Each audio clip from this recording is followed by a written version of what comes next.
Olá, sejam bem-vindos ao nosso canal A Noite é Nossa. Eu sou Eduardo Leite e este aqui é o Astolfo, né? E a gente vai justamente agora fazer uma análise filosófica sobre um filme que é o Jojo Rabbit, né? E eu devo dizer logo, vou fazer agora um juízo de valor, né? Eu gostei muito do filme, principalmente a abertura que tem a música dos Beatles. É um filme excelente. Eu recomendo que assistam, né? E vai tratar de um tema que já foi tratado muito nos filmes, mas de uma forma bastante inusitada, que seria o nazismo. Mas eu recomendo vocês assistirem esse filme. Esse filme é muito bom. Mas é claro, eu dizer quem sou eu na fila do pão. Então, assistam, tirem suas conclusões, né? E aí a gente vai justamente analisar o que a gente pode tirar filosoficamente desse filme, o Jojo Rabbit, né? Mas antes de mais nada, vai lá, dá aquela curtida, ativa o sininho, assina o canal e comenta, né? Se você gostou da análise, se você concorda, discorda, tá valendo. Se quiser sugerir também novos filmes, a gente pode fazer novas análises, né? Lógico que eu vou ter que... Vai requerer um tempinho para poder assistir, mas é coisa rápida, não demora muito, beleza? Então é isso aí. Então vamos começar justamente com essa questão do Jojo Rabbit, né?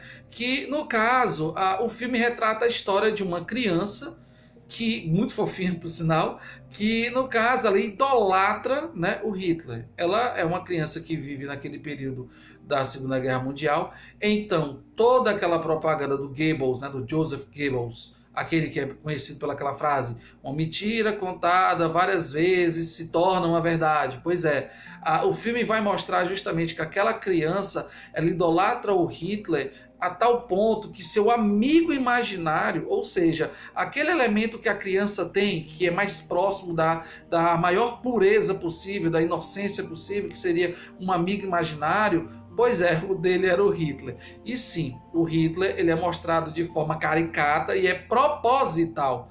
A direção vai colocar justamente uma questão proposital, meio brincalhona, meio bonachona. E sim, às vezes as pessoas se encaram como se fosse, então esse filme vai tirar uma brincadeira indevida com os judeus. Não, não é essa a proposta. A proposta já é outra. Já é, na verdade, ridicularizar aquela galera que seguiu aquele tipo de ideologia. E ideologia é a palavra-chave para você que assiste o filme e quiser entender de forma mais filosófica, beleza? Então, essa é uma análise interessante, porque vai mostrar, por exemplo, a questão da ideologia do controle midiático e também vai mostrar, por exemplo, de novo, seria no caso, a filósofa Hannah Arendt, porque ela tem mais propriedade, porque ela viveu, né, aquele período, ela sabia muito bem o que estava acontecendo. Mas, né, não vamos atropelar os fatos, vamos voltar um pouquinho, né?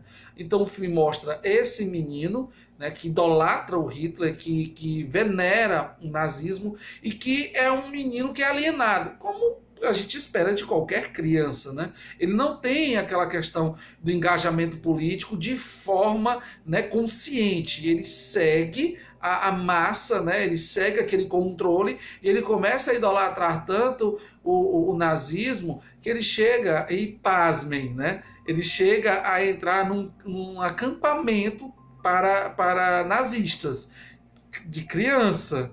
Então você já tira por aí como assim, é um pouco tenso. E tem cenas assim memoráveis, cenas que são bem engraçadas, que eu não vou dar spoiler, mas digo para vocês, é bem difícil vocês não rirem em um dado momento. As cenas são bem engraçadas, como ele coloca. Mas se esconde o teor crítico por trás desse teor cômico. Mas ele quer fazer uma crítica de como foi justamente controlada essa população. Então, ele é um filme que faz uma crítica à ideologia e esse tema é um tema, de certa forma, até extremamente atual. Porque eu não vou longe, a nossa própria nação, ela passa por algo parecido, né? Independente da linha política, existe uma ideologia. E a ideologia é justamente essa tentativa de sintetizar toda uma realidade num ponto de vista só. Como se o meu ponto de vista, a minha opinião, fosse a única capaz de descrever os milhares, os milhões, os zilhões de fatos ou de possibilidades que existem no universo.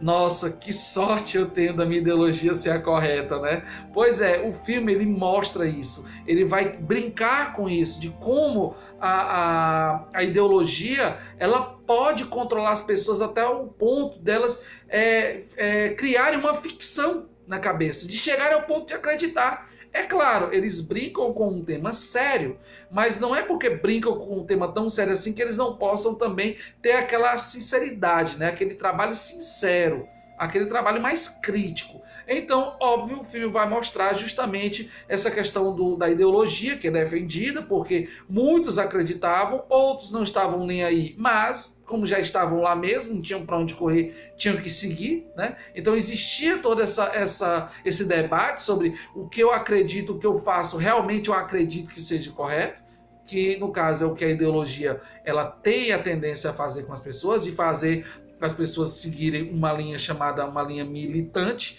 e aí o termo militante aparece com força. Tanto que a academia é justamente isso, é uma espécie de lavagem cerebral para fazer com que as pessoas que estão lá, elas se doutrinem de acordo com o nazismo e comecem a enxergar no judeu aquele inimigo tão defendido nos argumentos nazistas.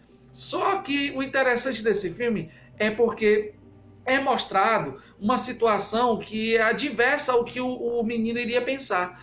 A mãe dele, interpretada por Scarlett Johansson, né, a que faz a Viúva Negra dos Vingadores, ela é uma simpatizante, apesar dela manter toda a aparência, ela é simpatizante à causa dos judeus, né? Ela tenta ajudá-los. E aí o menino que ganha o apelido de Jojo Rabbit, mas não vou dizer porquê, espero que vocês assistam, mas quem já assistiu sabe o porquê, né? E até de certa forma um pouco pesado, mas também um pouco engraçado as consequências, né? O Jojo Rabbit ele vai justamente para casa e ele vai encontrar uma judia, uma menina judia que está lá escondida pela mãe, lá num compartimento secreto, e você vê a transformação que a pessoa vai tendo justamente da visão que tinha. Antes eu via os judeus como um povo demonizado, só que depois eu vejo que ele é uma pessoa como eu, uma pessoa como qualquer pessoa. Então você vê a ideologia caindo por terra, né? A ideologia ela vai ser destruída, ela vai se esfacelar, e ele começa a ver, e ele começa a perceber que nada daquilo que ele acreditava de fato é verdade. Então é uma espécie de amadurecimento, né, dos conceitos para esse menino. E isso aí também mostra também a espécie de controle midiático, que a mídia ela vai controlando o modo como as pessoas vão ver os judeus, né, no caso. E aí não tem como não citar Hannah Arendt, né? A maldade que se torna banal porque é praticada cotidianamente pela maioria das pessoas. Então não vou dizer a cena, mas uma determinada cena que é bastante impactante, né? Você percebe que a maldade ela era encarada de forma natural, tanto que as pessoas passam pelo local e não vou dizer o que acontece, assistam. Mas as pessoas passam, veem aquilo ali e não sentem nada. É como se estivesse passando justamente por, sei lá, um gatinho, por uma cadeira, por algum objeto. É uma coisa cotidiana, né? Então, justamente, e o filme vai mostrar aquela linha de pensamento que o nazismo, né, que a ideologia nazista dizia justamente o seguinte: nós não somos um povo fraco. Se a gente perdeu, perdemos por quê? Porque alguém nos traiu. Então, existe essa constante rememoração, esse constante pensamento de que eu preciso botar a culpa em outro, né? E isso também nos releva justamente a questão, né, nos remete à questão da manipulação social. Existe toda essa manipulação social e é tão manipulado que em determinado momento, quando estoura um conflito, você percebe que no meio dos adultos tem crianças que acreditam que aquele treinamento que eles estavam fazendo lá no acampamento era um treinamento para uma guerra e eles encaram como uma brincadeira. Mas ali não é brincadeira, ali uma pessoa pode morrer, inclusive eles. Então choca, e quando eles se percebem naquele tipo de situação de perigo, toda aquela imagem ela é desfeita. Então, Aquele filme, ele é belíssimo, né? O Jojo Rabbit é um filme que provoca de modo bem singelo, né? Existe também esse esmero da direção em mostrar a pureza da criança versus a banalidade da maldade. Então existe esse conflito e a gente percebe claramente que um filme é emocionante. Se fosse um tema parecido, né, com ideologia, o trabalho da ideologia ou o trabalho do controle midiático sobre a sociedade, um filme desse colocado com um bom argumento numa redação daria muitos pontos. Então fica a dica, beleza? Então, no mais, essa é a análise que a gente vai fazer. Então agradeço muito a atenção de vocês. Vai lá, dá aquele likezinho, ativa o sininho, assina o canal, comenta o que achou, se concorda, se não concorda. E é isso aí. Vocês podem aproveitar o dia, né? Descansem à tarde, mas ó, a noite é nossa.